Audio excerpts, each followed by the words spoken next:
So I'm Charlene Maxwell, and I'm going to be telling the birth of our first daughter, Matilda, who's 2 now.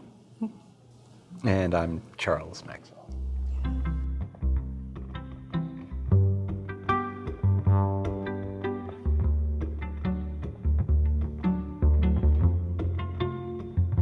I just remember feeling so excited, and I woke Charles and I was like, my water broke, and we even took a selfie in the bed. We were like, oh, so excited.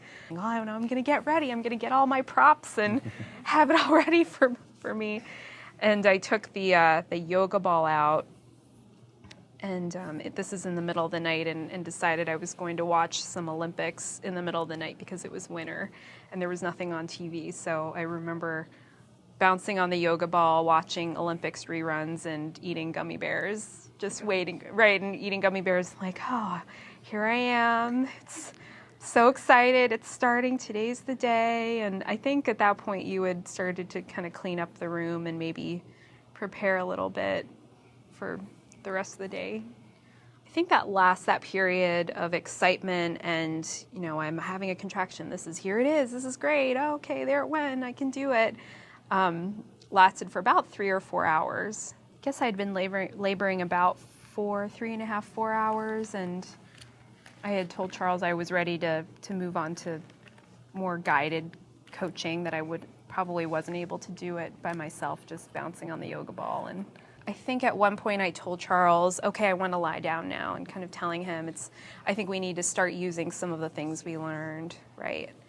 And I remember we were doing the side-lying relaxation technique in our room.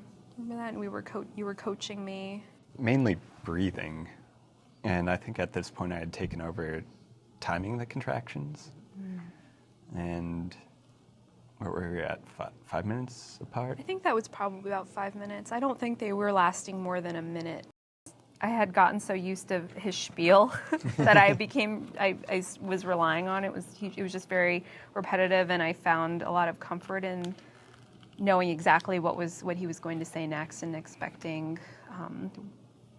having him say it the same way each time.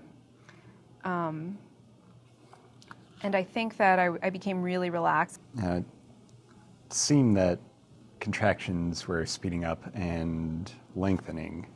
By the time we got on the road, things started to unravel a little bit. Yeah, and we were in basically standstill traffic on McCutcheon, where you could see the hospital. We delivered at a hospital with midwives, but it was like we could see the hospital, but it was so far away. And our dog was in the back seat, just hanging out, and we finally made it to the hospital, and the nurses came in, and I remember holding on to the hope that I was going to labor in the tub and telling them, oh, don't forget about, are we going to get the tub ready?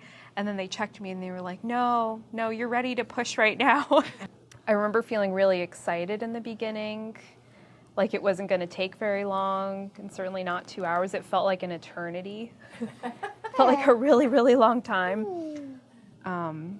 I may have yelled and said, I need to know, I remember very clearly just having a very clear moment and saying, I need to know how long this is going to take.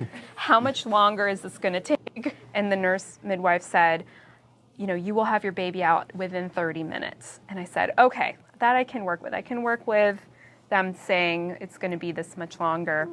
And then I think at that point, when I knew it was just 30 minutes more, I just gave just really good pushes. And then they put her immediately on my chest, and just the joy and elation, it was incredible, that feeling.